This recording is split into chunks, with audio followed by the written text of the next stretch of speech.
శ్రీ గురుభ్యో నమః. శ్రీ మహాగణపతి నమః. సింహరాశి వారికి గురుగ్రహ సంచారం అనేది ఎలా ఉండబోతుందనేది చూద్దాం. సింహరాశి వారు మనం గమనించినట్లయితే మే 1వ తారీఖున గురుగ్రహ సంచారం అనేది జరుగుతున్నది. ఈ యొక్క గురుగ్రహ సంచారం అనేది గత సంవత్సరంలో భాగ్యస్థానంలో వీరికి గురుగ్రహ సంచారం అనేది జరిగింది. దాని రీత్యా వచ్చినప్పటికీ ఉద్యోగపరంగా వ్యాపారపరంగా కొంచెం అనుకూలమైనటువంటి ఫలితాలు అనేవి గోచరించాయి. ఈ సంవత్సరంలో గురుగ్రహ సంచారం అనేది ఎలా ఉండబోతుంది అనేది రాశి వారికి చూద్దాం. రాజ్యస్థానాలకి గురుగ్రహ సంచారం అనేది మే 1వ తారీఖున జరగబోతుంది.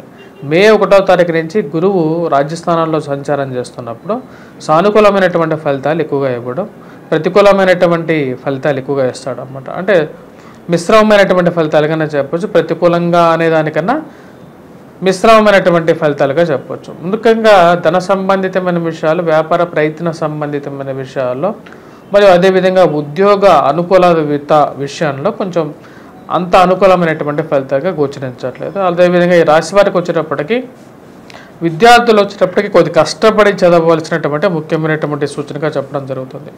ధన సంబంధితమైన విషయాలు, వ్యాపార ప్రయత్న సంబంధితమైన విషయాల్లో కూడా సానుకూలమైనటువంటి ఫలితాలుగా గోచరించట్లేదు.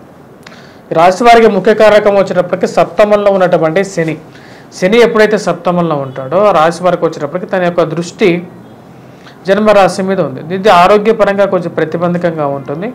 కానీ రాశి వారికి వచ్చేటప్పటికి గురుగ్రహ సంచారంతో భాగ్యస్థానంలో జరుగుతున్నందు వల్ల గత సంవత్సరంలో అనుకూలమైనటువంటి సామాన్యమైనటువంటి ఫలితాలు ఎక్కువగా గోచరించాయి. కానీ ఈ సంవత్సరంలో గురువు భాగ్యస్థానం నుంచి రాజ్యస్థానంలోకి మారబోతున్నాడు. అంటే గురువు కొన్ని స్థానాల్లోనే యోగించగలడు. రాజ్యస్థానాల్లో అంత అనుకూలమైనటువంటి ఫలితాలు ఇవ్వడు. కొద్దిగా కష్టపడి ఏదైనా చేయగలిగితే దాని అనుకూలమైనటువంటి ఫలితాలు ఇవ్వగలుగుతాడు. మరియు ఇక రాశి వారికి వచ్చినప్పటికీ అష్టమ శని ప్రభావం అనేది స్టార్ట్ అవబోతున్నది. ఈ సంవత్సరం చివరి నాటికి వచ్చేటప్పటికి శని అష్టమంలోకి సంచారం చేయబోతున్నాడు. దాని యొక్క ప్రభావం అనేది కూడా వీరి మీద ఎక్కువగా ఉంటుంది. ఈ రాశి వారికి ముఖ్యంగా ఎవరిని ఎఫెక్ట్ చేయబోతుంది అంటే విద్యార్థుల్ని కొద్దిగా కష్టపడి చదవకపోతే వారిని ఎక్కువగా ఎఫెక్ట్ చేస్తుంది. అదేవిధంగా విద్యా సంబంధితమైన విషయాలకి అనుసంధానంగా ఉన్నటువంటి వారు అంటే టీచింగ్ ప్రొఫెషన్లో ఉన్నటువంటి వారు మీద యొక్క ప్రభావం అనేది ఎక్కువగా ఉంటుంది. టీచింగ్ రిలేటెడ్ ఇష్యూస్ అన్నమాట. టీచింగ్లో పనిచేస్తున్నటువంటి వారు, అదేవిధంగా ఎవరైతే గృహ నిర్మాణ సంస్థల్లో పనిచేస్తున్నటువంటి వారు, ఫైనాన్స్ రిలేటెడ్ సెక్టార్స్ ఎక్కువగా డీల్ చేసేటువంటి వారు, వడ్డీ వ్యాపారస్తులు, వీరందరికీ కొద్ది జాగ్రత్తగా ఉండాల్సినటువంటి ముఖ్యమైనటువంటి సూచన. అంటే తీసుకోవాల్సినటువంటి డబ్బు కానీ లేకుండా ఎక్కడో ఉంటే దాన్ని మే 1వ తారీఖు లోపల కొంచెం సెటరైట్ చేసుకున్నట్లయితే కొంచెం అనుకూలమైనటువంటి ఫలితాలు ఎక్కువగా ఉంటాయి. అదేవిధంగా గృహవాహన కొనుగోలు సంబంధితమైన విషయాల్లో కూడా దీని యొక్క ప్రభావం అనేది ఉంటుందన్నమాట. అంటే నూతనంగా వాహనం కొనాలి, గృహం కొనాలి అనేటువంటి మీరు చేసేటువంటి ప్రయత్నాల్లో తగు జాగ్రత్తలు అనేవి తీసుకొని ముందుకు వెళ్ళాల్సినటువంటి ముఖ్యమైనటువంటి సూచన. గురువు శుభస్థానంలో ఉన్నప్పుడు వివాహ ప్రయత్నాల్లో కానీ ద్వికలత్ర వివాహాలు అంటే రెండవ వివాహ ప్రయత్న సంబంధితమైన విషయాల్లో కూడా ఆ సానుకూలమైనటువంటి ఫలితాలు పొందగలుగుతారు. కానీ గురువు ఎప్పుడైతే రాజ్యస్థానంలోకి వస్తాడో దాని యొక్క ప్రభావం అనేది వీరి మీద ఉంటుంది. మరి అదేవిధంగా ఉద్యోగ ప్రయత్న సంబంధితమైన విషయాలతో పాటు వివాహ ప్రయత్న సంబంధితమైన విషయాల్లో కూడా తన ప్రభావం అనేది వీరి మీద ఎక్కువగా ఉంటుంది. కాబట్టి తగు జాగ్రత్తలు తీసుకోవాల్సినటువంటి ముఖ్యమైనటువంటి సూచన. వివాహానికి ఇదంతా సానుకూలమైనటువంటి ఫలితాలను ఇవ్వదు. మీ జాతక రీత్యా కూడా ఒకసారి చెక్ చేసుకున్న తర్వాతే వివాహానికి ముందుకు వెళ్ళవలసినటువంటి ముఖ్యమైనటువంటి సూచన. అదేవిధంగా పుస్తక రంగం, ముద్రణలో మరియు అదేవిధంగా ప్రింట్ అండ్ ఎలక్ట్రానిక్ రంగం, మీడియాల్లో పనిచేస్తున్నటువంటి వారికి సానుకూలమైనటువంటి ఫలితాలు కన్నా సామాన్యమైనటువంటి ఫలితాలుగా చెప్పచ్చు. బంగారా వ్యాపారం చేస్తున్నటువంటి వారు, అదేవిధంగా ఎవరైతే ఈ యొక్క బట్టల షాపు దుకాణాల్లో పనిచేస్తున్నటువంటి వారు, పుస్తక రంగ షాపుల్లో పనిచేస్తున్నటువంటి వారికి కూడా సామాన్యమైనటువంటి ఫలితాలుగా చెప్పవచ్చు. ముఖ్యంగా ఎవరైతే వడ్డీ వ్యాపారం చేసేటటువంటి వారు ఉన్నారో వారి మీద కొద్దిగా ప్రభావం అనేది ఎక్కువగా ఉంటుంది. కాబట్టి వారు కొంచెం తగు జాగ్రత్తలు తీసుకోవాల్సినటువంటి ముఖ్యమైనటువంటి సూచన. బ్యాంకింగ్ రిలేటెడ్ సెక్టర్స్లో పనిచేస్తున్నటువంటి వారు, హోటళ్ళు, టీ షాపులు, కాఫీ యజమానులు వీరి మీద కూడా ఈ యొక్క ప్రభావం అనేది గురుగ్రహ సంచార ప్రభావం అనేది ఉంటుంది అన్నమాట. ఎందుకంటే ఇవన్నీ గురుగ్రహ దృష్టితో కలిగినటువంటి వృత్తులు అన్నమాట ఇవన్నీ. సో కాబట్టి ఆ వృత్తుల మీద ఈ యొక్క ప్రభావం అనేది ఉంటుంది. అదేవిధంగా గోధుమతో పనిచేస్తున్నటువంటి వారు, గోధుమ మరలు ఆడించేటువంటి వారు, గోధుమ బిజినెస్ చేస్తున్నటువంటి వారు మీద కూడా యొక్క ప్రభావం అనేది ఉంటుంది. ఈ యొక్క రంగాల్లో పనిచేస్తున్నటువంటి వారు ముఖ్యంగా వచ్చేటప్పటికి తగు జాగ్రత్తలు అనేది తీసుకోవాలి. ఎందుకంటే ఈ వారు ఎవరైతే సింహరాశిలో ఉన్నటువంటి వారు ఎవరైతే ఉన్నారో వారి మీద ఈ ప్రభావం అనేది ఉంటుంది. ఈ యొక్క రాశి వారికి వచ్చినప్పటికీ ఓవరాల్గా ఈ యొక్క సంవత్సరాల్లో అంటే రాబోతున్నటువంటి సంవత్సరాల్లో గురుగ్రహ సంచారం అనేది ప్రభావం అనేది చూపించగలుగుతుంది అన్నమాట. సప్తమంలో ఉన్నటువంటి శని ఎప్పుడైతే ఉంటాడో ఆ యొక్క విషయానికి వచ్చినప్పటికీ ఈ రాశి వారికి వచ్చినప్పటికీ ముఖ్యంగా ఇటువంటి ప్రభావం చూపిస్తుంది. అంటే వైవాహిక జీవితంలో కొన్ని కష్ట నష్టాలకు గురి చేసే విధంగా ఉంటుంది కాబట్టి తగు జాగ్రత్తలు తీసుకోవాల్సినటువంటి ముఖ్యమైనటువంటి సూచన.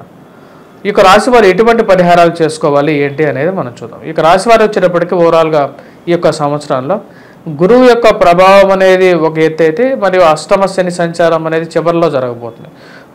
గురుగ్రహ ప్రభావం నుంచి బయటికి రావడం కోసం మరియు టీచర్స్, ప్రొఫెసర్స్ మరియు అదేవిధంగా బ్యాంకింగ్ రిలేటెడ్ సెక్టర్స్లో పనిచేస్తున్నటువంటి వారు, గవర్నమెంట్ రిలేటెడ్ సెక్టర్స్లో ఎవరైతే ఎవరైతే రెవెన్యూ డిపార్ట్మెంట్స్లో పనిచేస్తున్నటువంటి వారు, బోధనా రంగం వృత్తిగా ఉన్నటువంటి వారు, అది టీచర్స్ అన్నమాట. వీరందరూ వచ్చినప్పటికీ పురోహితులు వీరందరూ వచ్చినప్పటికీ ముఖ్యంగా గురుగ్రహ శ్లోకాన్ని పఠించడం, అదేవిధంగా ఈ యొక్క లడ్డూలు ఏవైతే బూందీతో చేసినట్టు లడ్డూలని వివాహం తొందరగా అవ్వటం కోసం, విద్యలో ఉన్నతి పొందడం కోసం ఆ దేవాలయాల్లో ఎక్కడైనా సరే పంచిపెట్టినట్లయితే కొద్దిగా సామాన్యమైనటువంటి కన్నా కొంచెం ఇంప్రూవ్మెంట్ అనేది ఉంటుంది అన్నమాట. ఎందుకంటే వీకెస్ట్ ప్లానెట్ నుంచి స్ట్రెంథెన్ చేసుకోవటమే అనేది అనుకూలమైనటువంటి ఫలితాలు అనేది వస్తాయి అన్నమాట. ఇప్పుడు దాకా మీరు గురుగ్రహ సంచారం అనేది ఎలా ఉండబోతుంది అని చెప్పాను. గురుగ్రహ సంచారం అనేది ప్రతి రాశి మీద కూడా దాని యొక్క ప్రభావం అనేది ఒక సంవత్సరం పాటు ప్రభావం అనేది చూపిస్తుంది అన్నమాట. అసలు గురుగ్రహ సంచారం అంటే ఏంటంటే గురువు ఎప్పుడైతే ఒక రాశి మారుతాడో అంటే 12 రాశుల్లో ఒక్కొక్క సంవత్సరం పాటు గురుగ్రహ సంచారం జరుగుతూ ఉంటుంది. ఎప్పుడైతే గురుగ్రహ సంచారం జరుగుతుందో అప్పటి నుంచి మనకు గురువు పుష్కరణి అంటే గురువు ఒక నదిలో అంటే మనకు 12 జీవనదుల్లో ఒక్కొక్క నదిలోకి గురువు ఆ యొక్క నక్షత్రంలో మారినప్పుడు అంటే ఆ రాశిలోకి మారినప్పుడు మనకు పుష్కరాలు రావటం అనేది జరుగుతుంది. శుభ పుష్కరణ స్థానంలోకి వెళ్తాడనమాట. అంటే మనకు ముహూర్త బలంలో కూడా చెప్తాం అన్నమాట. ఏంటంటే గురువు శుభ పుష్కరణలో ఉన్నప్పుడు దాని యొక్క బలం రీత్యానే మన ముహూర్తం పెట్టడం అనేది జరుగుతుంటుంది అన్నమాట. అదేవిధంగా మన జాతక రీత్యా కూడా అంటే గోచార రీత్యా జాతక రీత్యా కూడా గురువు యొక్క స్థానం అనేది వేరే విధంగా ఉంటుంది. అంటే జాతకంలో వచ్చినప్పటికీ గురువు కొన్ని స్థానాల్లో కేంద్ర స్థానాల్లో అనుకూలమైనటువంటి ఫలితాలు ఎక్కువగా ఇస్తూ ఉంటాడు. కానీ గోచారాల్లో వేరే విధంగా ఉంటుంది అన్నమాట. నేను ఇప్పుడు దాకా మీకు దాని గురించి ఎక్స్ప్లెయిన్ చేశాను.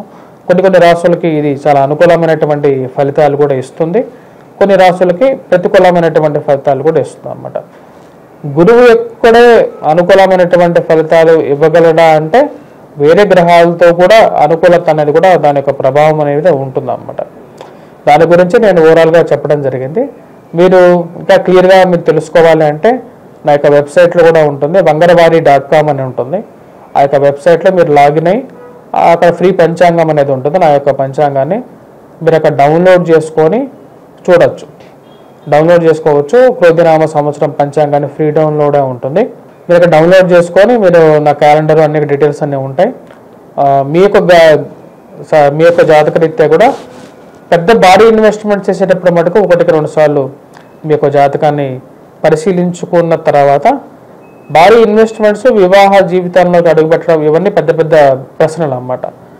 ఈ యొక్క పెద్ద ప్రశ్నలకు వచ్చేటప్పటికి సమాధానం తీసుకునే ముందు ఒకసారి నన్ను కాకపోయినా సరే మీకు ఎవరైనా నచ్చినటువంటి జ్యోతిష్యుడిని మీరు ఆయన యొక్క సలహాలు తీసుకొని మీరు ముందుకు వెళ్ళినట్లయితే మీ జీవితంలో ఒక మంచి వెలుగు ఉంటుందని చెప్పి ఆశిస్తున్నాను. స్వస్తి. Please do subscribe and share.